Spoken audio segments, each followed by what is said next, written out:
That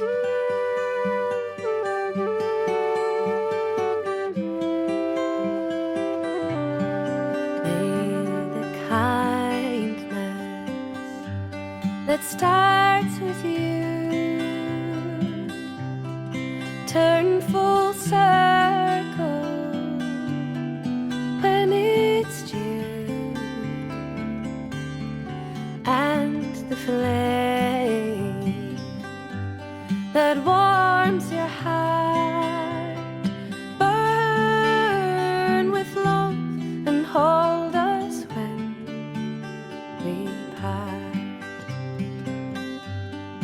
As true beauty grows with time, there's no need to hide the light.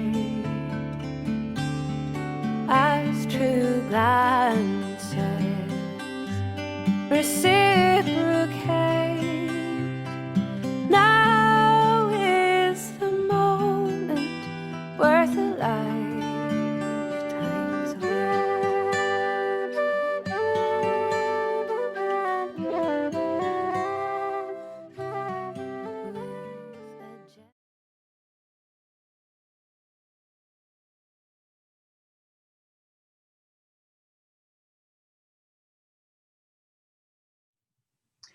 Hello everyone and welcome to Dingle Literary Festival. As with many festivals going online this year, this conversation is pre-recorded, which means we don't have questions from the audience at the end, but we do have the marvellous Doireann Ní Ghríofa and her book, A Ghost in the Throat. Almost 250 years separate us from Eibhlín Dubh Ní Chonaill, the poet, widow and mother who wrote the great lament, Caoineadh Airt Uí Laoghaire, in the aftermath of her husband's murder in 1773. Doireann Ní Ghríofa is an award-winning poet in Irish and English, whose fascination with Eibhlín has brought us a new translation of the Caoineadh and an astonishing prose meditation on her own life and Eibhlín's as wife, mother and writer in A Ghost in the Throat. It's undoubtedly one of the books of 2020, loved by readers and critics alike. So Doireann, Dingle Literary Festival, what an appropriate place, even in this online realm, to celebrate a Kerry woman like Eibhlín. Will you read for us from the opening? I'll say that again. Will you read for us from the opening of the book and remind us who Eibhlín Dubh Ní Chonaill and Airt Uí Laoghaire were? I will, I'd love to. And thank you, Paula, and thanks to everyone at Dingle Literary Festival for having me. But Rallan Bahinang and Ikusha Novakshire, the horsey in our Gwyn and Achwell, which the Keeler reach Amagan Tamach and Chatham Kinta. So I'm going to read a little from the very start of the book now. And I suppose it kind of begins with a refrain that works its way throughout the whole book. And I think by the end of this little reading, you'll have figured out what that refrain is. Chapter 1. This is a female text. This is a female text, composed while folding someone else's clothes. My mind holds it close and it grows, tender and slow, while my hands perform innumerable chores. This is a female text, born of guilt and desire, stitched to a soundtrack of cartoon nursery rhymes. This is a female text, and it is a tiny miracle that it even exists, as it does in this moment, lifted to another consciousness by the ordinary wonder of type. Ordinary, too, the ricochet of thought that swoops now from my body to yours. This is a female text, written in the 21st century. How late it is. How much has changed. How little. This is a female text, which is also a Caoineadh, a dirge and a drudge song, an anthem of praise, a chant and a keen, a lament and an echo, a chorus and a hymn. Join in. Every morning of mine is much the same. I kiss my husband, feeling a pang as I do so. No matter how often our morning goodbyes repeated, I always miss him when he leaves.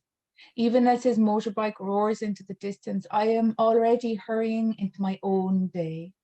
First, I feed our sons, then fill the dishwasher, pick up toys, clean spills, glance at the clock, bring our eldest to school, return home with the toddler and the baby, sigh and snap, laugh and kiss, slump on the sofa to breastfeed the youngest, glance at the clock again, read The Very Hungry Caterpillar several times, try to rinse baby spew from my ponytail into the bathroom sink, fail, make a tower of blocks to be knocked, attempt to mop, give up when the baby cries, kiss the knees of the toddler who slips on the half-washed floor, glance at the clock yet again, wipe more spilled juice, set the toddler at the table with a jigsaw puzzle, and then carry the youngest upstairs for his nap. Lovely. Remind us who Eibhlín and Airt Uí Laoghaire were, Doireann. So Eibhlín Dubh Ní Chonaill, I suppose, would be very strongly remembered in our literary canon as the creator, the composer of Caoineadh Airt Uí Laoghaire, which is one of the most important poems we have of that time. She herself grew up in Doireann in Kerry, and as a young woman, she fell madly in love with this man, Airt. She first saw him in Macroom as he was walking towards the market house. She just fell for him and she eloped with him against her family's wishes. And that was the moment, I suppose, that leads to the composition of the poem that is Caoineadh Airt Uí Laoghaire. Once they married, they lived together in luxury there in Raleigh near Macroom. But they were living, I suppose, in a very turbulent time historically during the time of the penal laws. And Airt was, how would you describe him? A kind of like a swashbuckling, kind of swaggery type of fella. And so he didn't care for the bowing and scraping that was necessary really to survive as an Irish person in those times.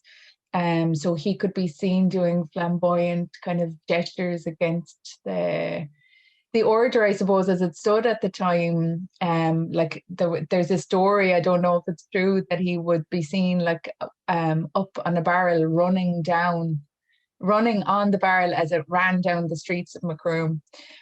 So those kind of performances, I suppose you'd have to say.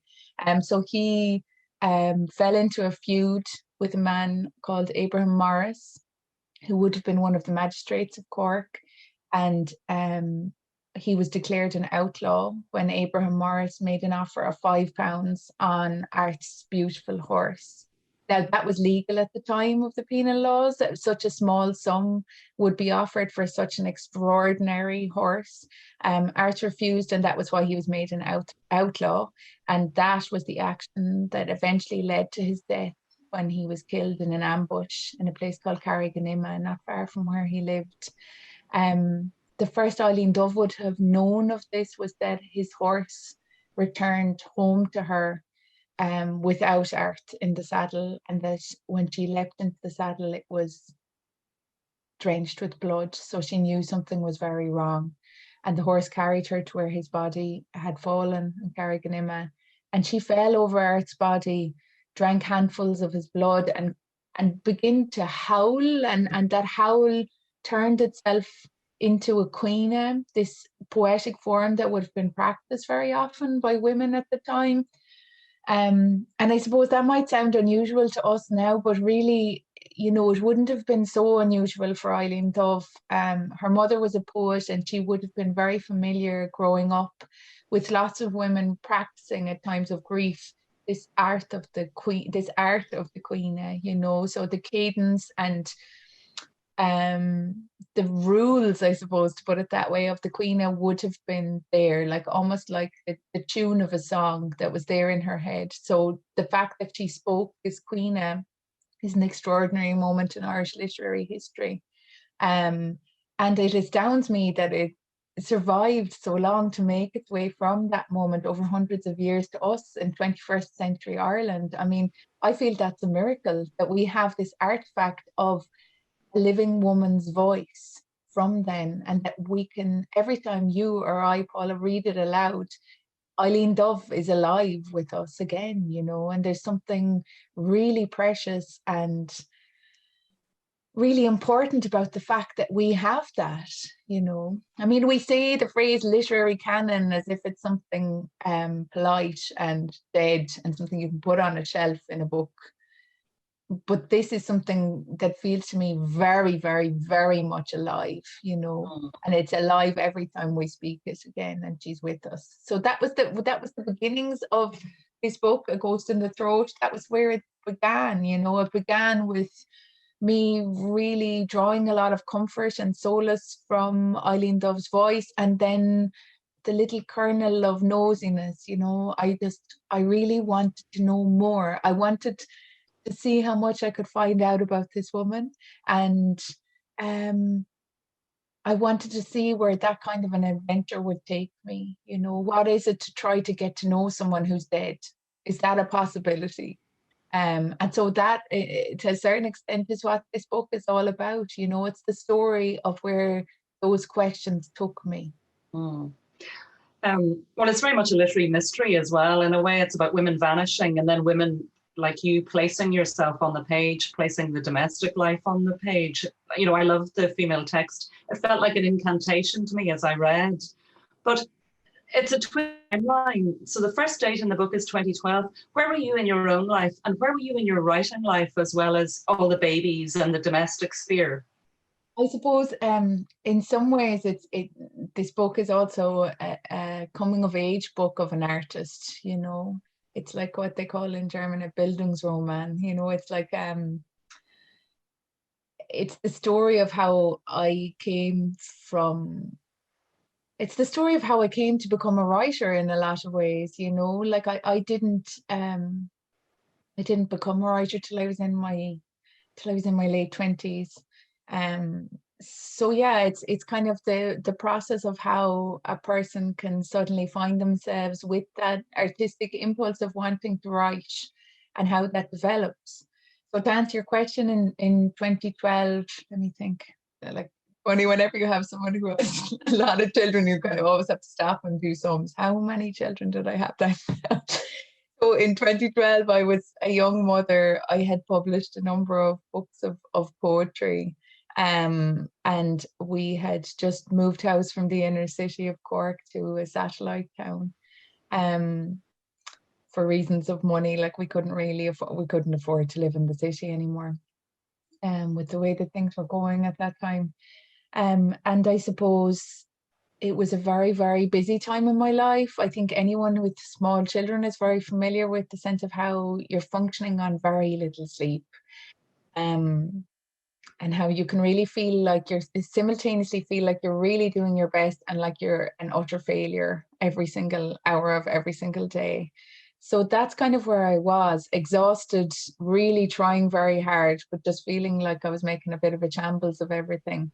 And it was that general sensation, I think, that led me to take such comfort from Caoineadh Airt Uí Laoghaire, because no matter how fast everything felt all around me, and how blurred and how wild everything felt, Caoineadh Airt Uí Laoghaire was always the same. When I came back to it and spoke those words to myself, Eibhlín Dubh's voice was always there waiting for me, and it was steadfast and it was true to itself, and it wasn't changing fast or spinning out of my control. So that was really a comfort. It was a comfort to me. And that was, I suppose, where my obsession began, with that sense of it being like a comfort. There's nothing meek about Eibhlín. I mean, you talk about how the phrase literary canon can sound so stale, but you know, she takes his horse, she rides to find him, she drinks his blood. Like, this is the stuff of Edgar Allan Poe. Talk to me about her and that grief and rage. I mean, the poem, in a way, has all the ferocity of a folk song, I think, all the rawness. Mm-hmm. Yeah, I think there's a really deep and affecting and immediate intensity to the voice that speaks in Caoineadh Airt Uí Laoghaire. And it just moves me. It moves me so much. And that's been one of the most satisfying, maybe is the right word. That's been maybe one of the most satisfying things about the process of publishing this book. And it was only published in August, so it's still a very, very new book. But it's the fact of readers meeting not just this book and you know, expressing to me that they've enjoyed it, but the fact that all those readers are meeting Eibhlín Dubh like I did, you know, and that they're having the sensation of coming to know her through the intensity of that voice and of the moment that you describe, you know, where she falls upon Art's body, and that she's overcome in some way by grief, by the power of that, but that also it that moment has some kind of an alchemy to it, I think, in that it transforms her, you know, it transforms her and it transforms us when we come to it, because it is so, it's so hard to read, but it's so vivid as well. Like, I think that it's very hard not to engage with that poem and not to feel like we're there with her. So yeah, I'm really, it's amazing to see that moment again, finding lots of readers. I mean, lots and lots of people were very aware of this poem long before this book was published. And there are also new readers who are coming to it and who are having that experience. And yeah, that feels very moving to me. Would you read a few verses? Would you read the first three Sure. verses in Irish and Oscailga as well, please? Okay. So le me bogan on Gweena nish. It's tingy vine gomorm. It really affects me every time I read it. So le me and Kate 3 verses. So I'll read the first 3 verses and I'll read each verse as Gaelin, and then I'll follow it with my own English translation. So it's possible verse na him. Mochrá go dangan tú. Lá da vacahu a county and varga. Hog mahul aragoit. Hog machri tatnafgoit. Elias some harid lat. Ivad of valalat. Oh, my beloved, steadfast and true. The day I first saw you by the market's thatched roof, how my eye took a shine to you, how my heart took delight in you. I fled my companions with you, soar far from home with you. Is Dumpston or of Ashrach, Churish por loose o yalagum, Romana o mrakagum, Bacchus o yaragagum, Briki o giapagum, Rosta varavgum, Mart o lagagum, Culla I glúv lachangum, Godiach an tadarha, nu harish o datnachlum. And never did I regret it, for you set a parlour gleaming for me. Bedchambers brightened for me, an oven warming for me, plump loaves rising for me, meats twisting on spits for me, beef butchered for me, and duck down slumbers for me until midday milking or beyond if I'd want. Mochara godangan tú. Is queen lem agna, an lá bra arig úd. Bra híl chatagwit, fwy vanda or taringha. Cleave kin arigid, love yas chalma. Rumsal vagarhach, fear shrihagla nawad chalagok. Tu I gor con falarach is ac quail cannon food. Dov lidish sasnig she is gatalagwit, is near wahalat, ach lehin harp agla. Kegar leo a kaile tu, a vernin manama. Oh, my companion, steadfast and true, my mind summons again that spring afternoon. How handsome your hat with the golden trim, the silver hilt gripped in your firm fist. Your swagger so menacing it set enemies trembling as their foe approached. Oh, and below, the blaze of your slender mare glowed. Even the English would bow before you, bow down to the ground, moved not by respect, but by terrible dread. And yet, by them, you'd soon be struck dead. Oh, my soul's sweet beloved.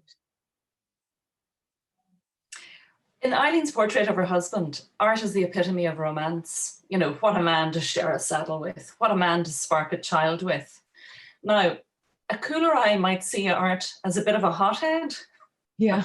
who played a part.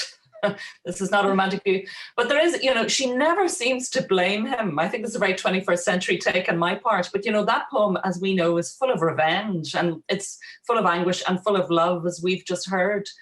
Yeah, for penal times. Talk to me about that romance, Doireann. You know, she never seems to go, you got yourself into this mess, or, you know. Yeah, and I think that the voice is so true that comes through Caoineadh Airt Uí Laoghaire, that if there was that kind of an emotion there, that she wouldn't have shied away from expressing it.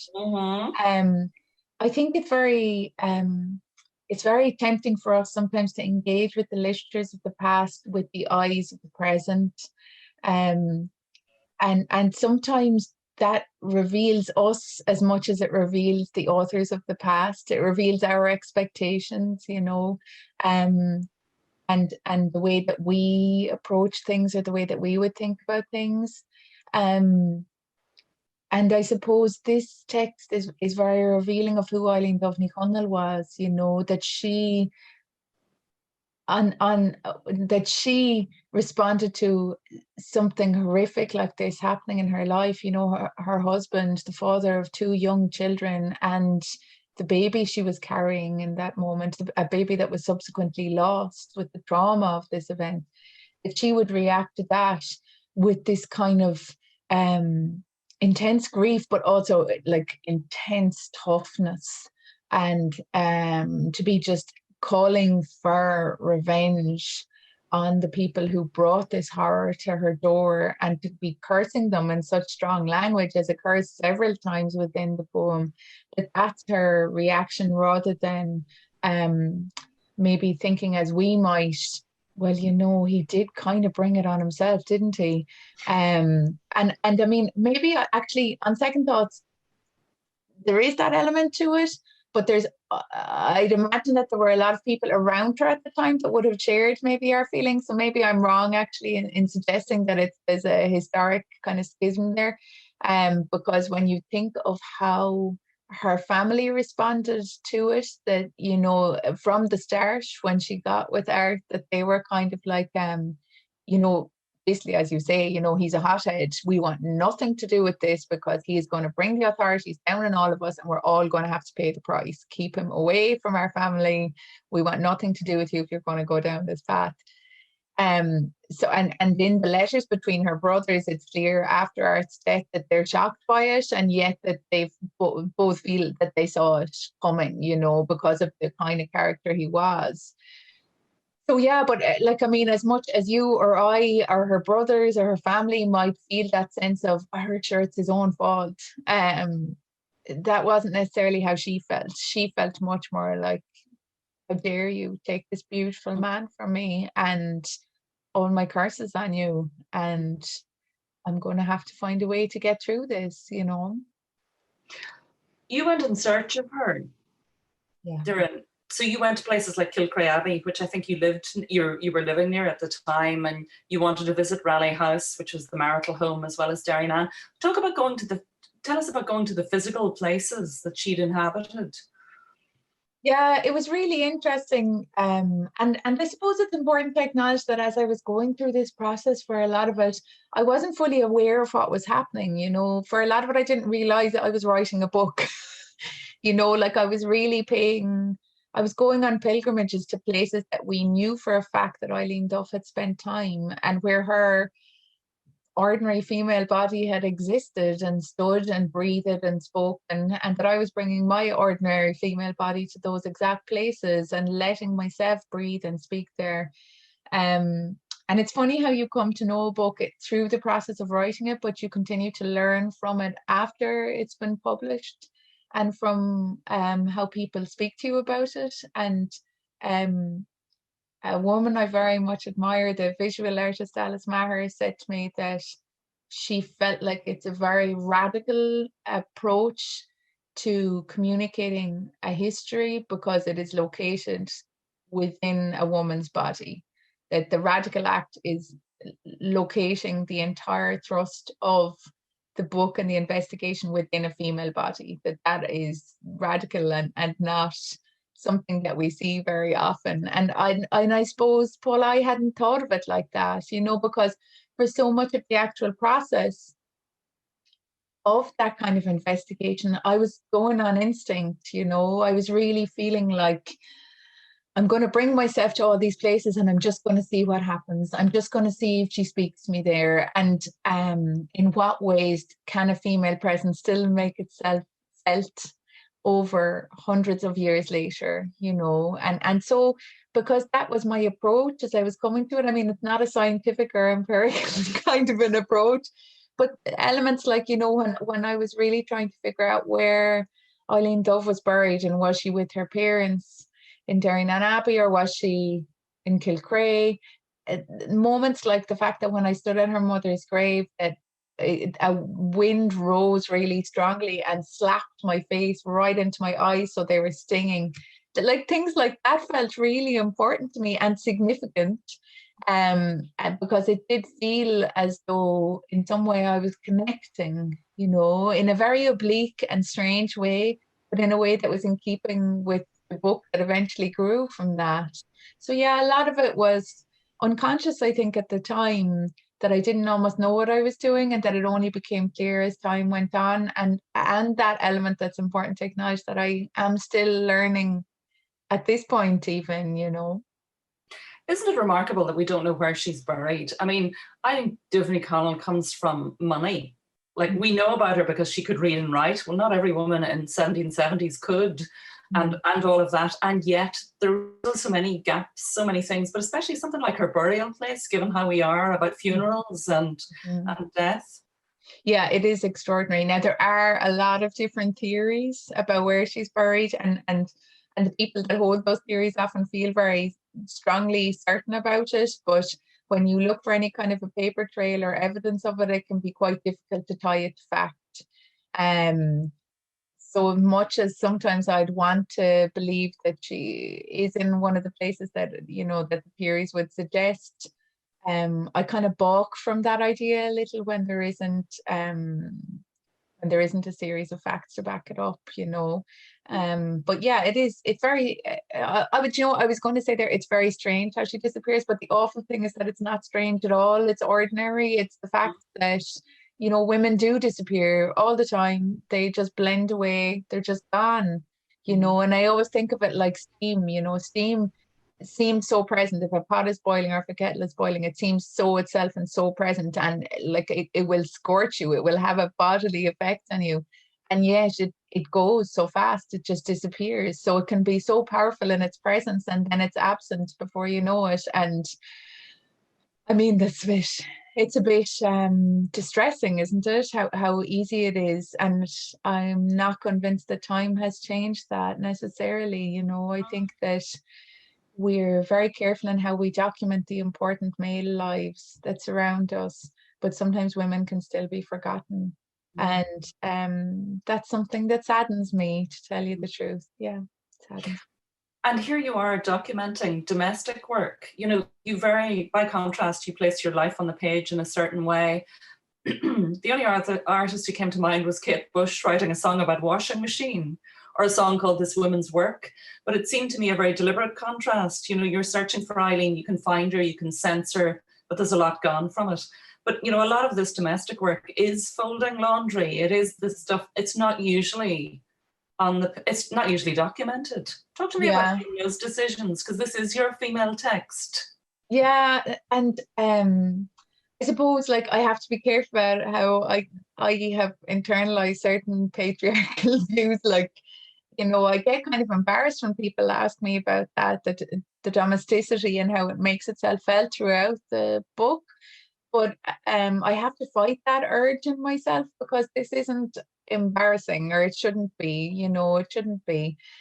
The sense that, okay, this is something that I devote an awful lot of my hours every day to, putting the same dishes in the dishwasher again, then taking them out, putting food in them, then putting them in the dishwasher again, then taking the same dishes out. It's the fact of the repetition of it. And I think that the inevitable turn towards entropy as well, the fact that everything is just growing towards dishevelment, and I'm standing between myself and that process, the inevitable kind of like deterioration that's going to come. And the only actions I can take to stave it off a while are, filling the dishwasher yet again, sweeping the same old junk off the floor yet again. And the acknowledgement of that, and finding yourself caught in that kind of continuous circling, I suppose, is actually quite interesting when you start to devote any kind of artistic attention to that, like the reasons behind it at a human level. Like in a lot of households, I suppose we have discussions in this household of like, well, why do you have to sweep the floor again now? Just leave it and just do it once in the day, do it later. And I'm not the kind of person who can do that, I need to have things kind of neat as a pin. So I bring a lot of it on myself. I bring an awful lot of it on myself. And that was something I wanted to explore in the book too, how I've implicated myself in this whole whirl of housework, and how unnecessary it is sometimes.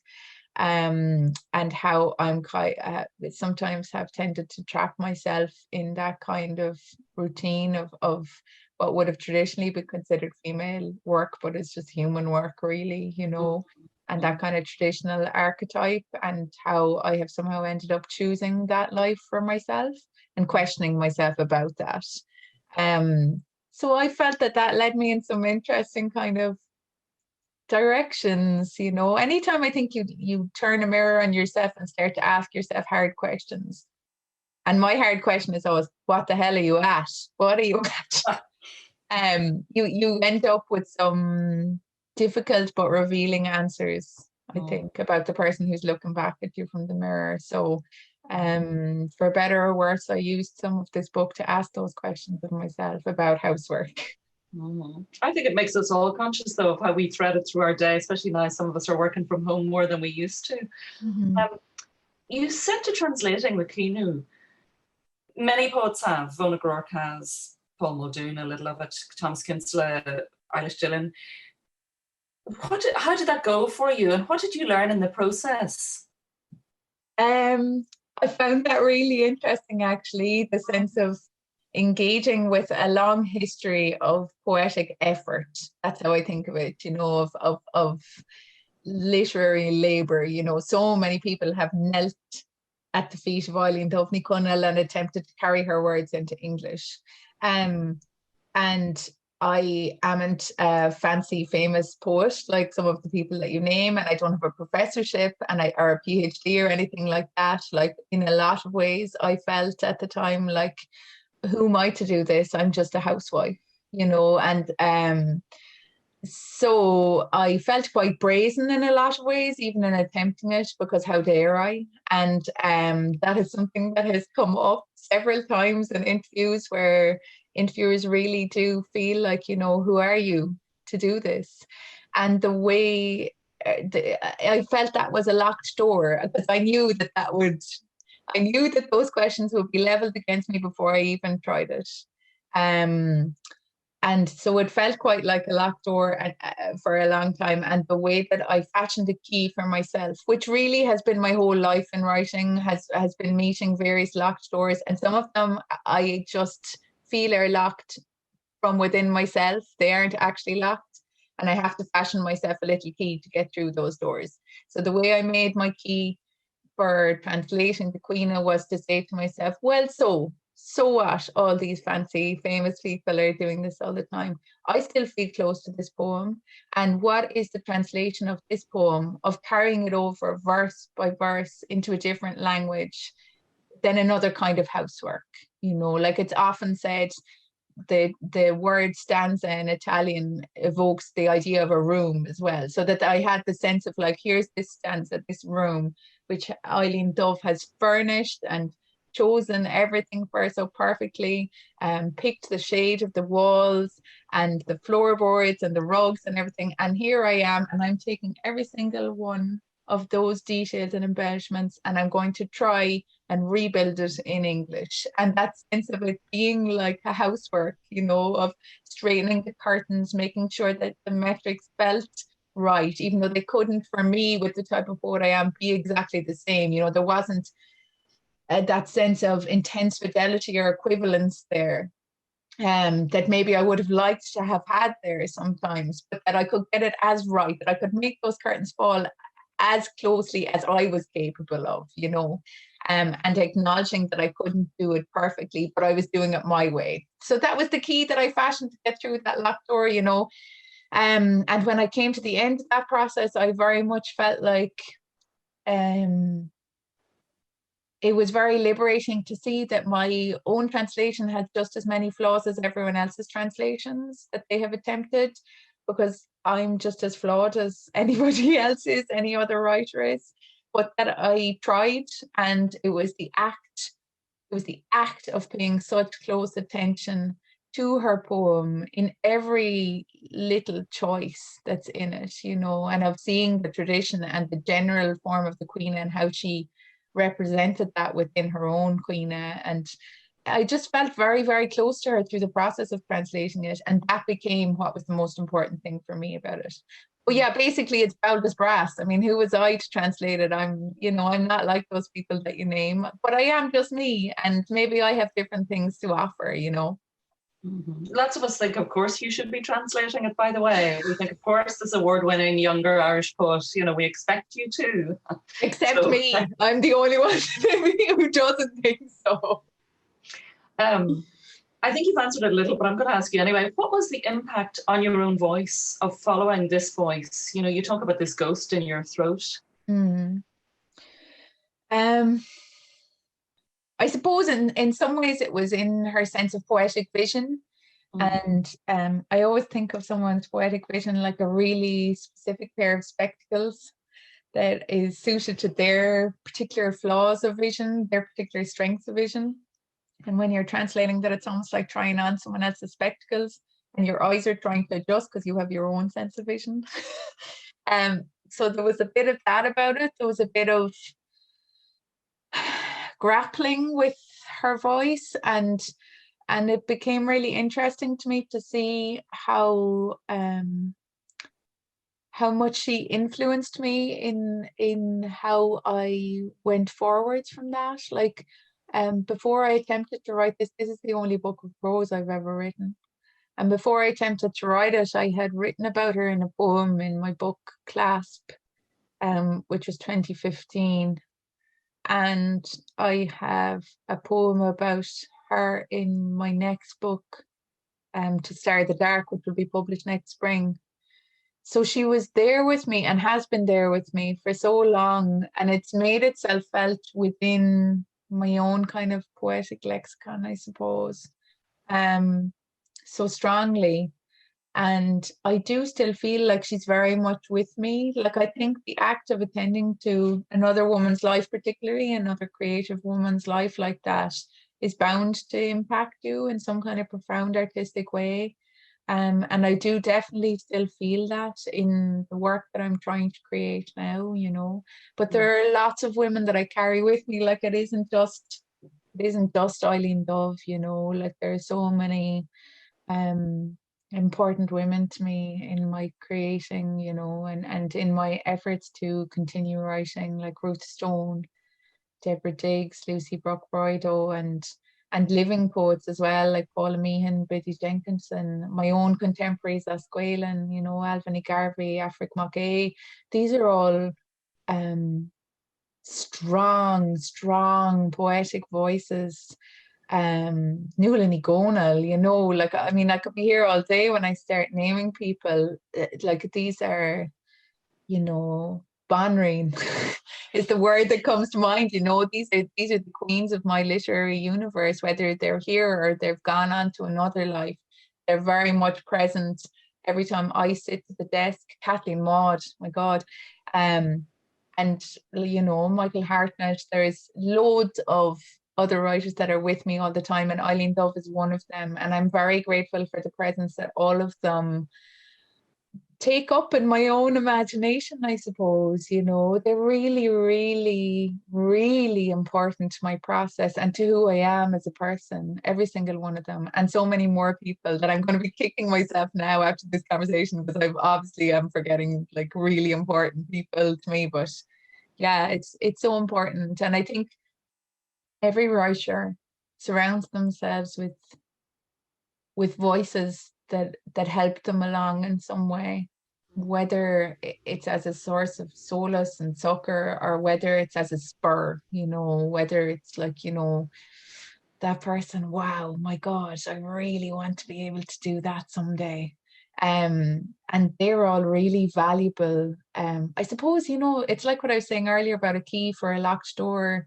Sometimes, you know, the door that's locked is between you and the work you want to create, and you stand there trying loads of different keys in it, and sometimes the key that opens it is the work of another poet, you know, that you can feel like they have given permission in some way, or that they have written with some kind of tone to their verse that allows you to dream your way into your own work, which may end up being something completely different, but the fact that they have created something like that can help you into your own work. So yeah, I'm very fortunate. I read like mad, Paula, and everything I read I take in some way, and some things become more precious to me than others, you know. Well, I think it's very good news to hear that we have a new book of poetry from you early next spring. That's brilliant. That's a lovely point at which to bring this interesting conversation to a halt. My thanks to Doireann Ní Ghríofa and to you, the audience, for joining us. I just want to remind you that you can buy A Ghost in the Throat, this is my advert moment, from any independent bookshop or online at kennys.ie, and that the next event today is an interview with the poet Mary O'Donnell at 2 o'clock. Many thanks again, stay well, and goodbye for now.